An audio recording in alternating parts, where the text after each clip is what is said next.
Споделете тази сензационна новина с всички. Истината трябва да се знае.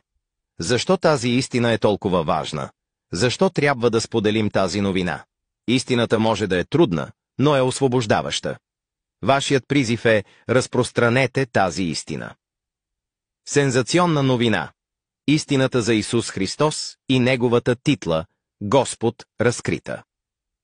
Днес, след задълбочено изследване на писанията и оригиналния гръцки текст, се разкрива факт, който разрушава една от най-дълго поддържаните доктрини в историята – учението за Троицата. Докато милиони хора вярват, че Исус Христос е равен на Йехова Бог или че двамата са една и съща личност, самите думи на апостол Петър в Деяния 2:36 разбиват този мит. Титлата Господ е дадена на Исус. Тя не му е присъща. Според Деяния 2:36, апостол Петър, вдъхновен от Светия Дух, заявява: затова нека целият Израилев дом знае без съмнение, че този Исус, когото вие приковахте на стълб, Бог направи Господ и помазаник. Това изявление подчертава следното. Титлата Господ не е принадлежала на Исус от самото начало. Гръцката дума епиисен, направи, е изключително ясна.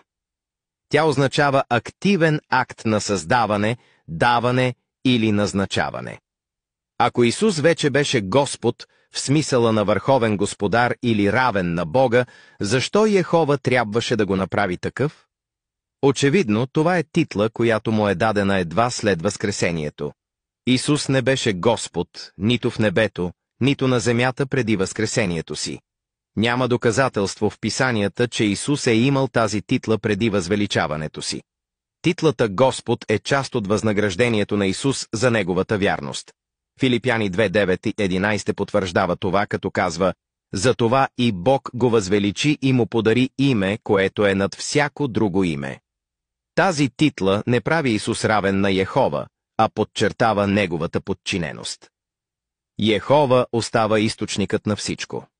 Йехова е този, който възвеличава Исус. Деяния 2:36 не само че разкрива момента, когато Исус получава титлата Господ, но и подчертава ясно, че Йехова, Бог, е източникът на тази титла. Тези думи разрушават всички твърдения за равенство между Йехова и Исус. Исус не можеше да се направи сам Господ. Това би било нелогично, ако той беше равен на Бога.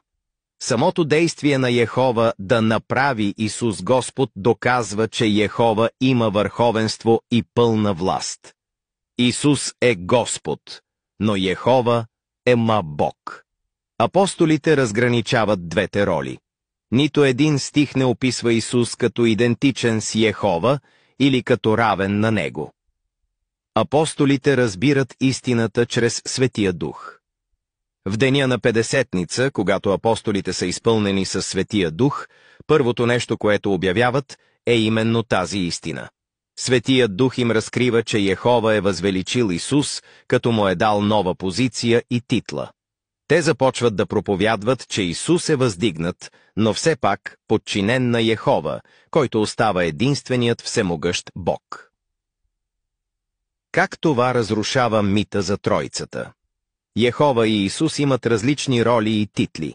Ако Исус беше част от Тройцата, той щеше да има вече титлата Господ и помазаник по природа. Деяния 2:36 обаче ясно показва, че Исус получава тези титли. Това прави невъзможно те да са равни. Даването на титлата предполага иерархия. Йехова не би давал титли на Исус, ако те бяха на едно и също ниво. Даването на титлата Господ е акт на възвеличаване, който доказва, че Исус е подчинен на Йехова. Апостолите никога не казват, че Исус е Бог. Възвеличаването на Исус до Господ е неоспоримо доказателство, че Йехова и Исус не са равни. В противен случай апостолите щяха да обявят Исус като Йехова в плът, нещо, което никога не правят. Истината, която светът трябва да знае.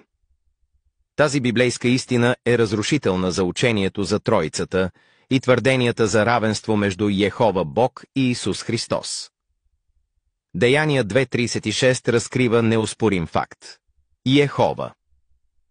Бог е направил Исус Господ, което означава, че Исус не е бил Господ по природа. Исус е въздигнат от Йехова, което доказва неговата подчиненост на бащата. Апостолите, вдъхновени от Светия Дух, ясно заявяват разликата между Исус и Йехова.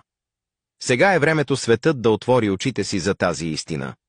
Исус е Господ по волята на Йехова, но Йехова остава единственият всемогъщ Бог. Това е неоспоримата истина, която разрушава митовете и заблудите на вековната традиция. Йехова е Бог. Исус е Господ, защото Йехова го направи такъв. Сега е времето. Споделете това сега. Нека светът познае истината.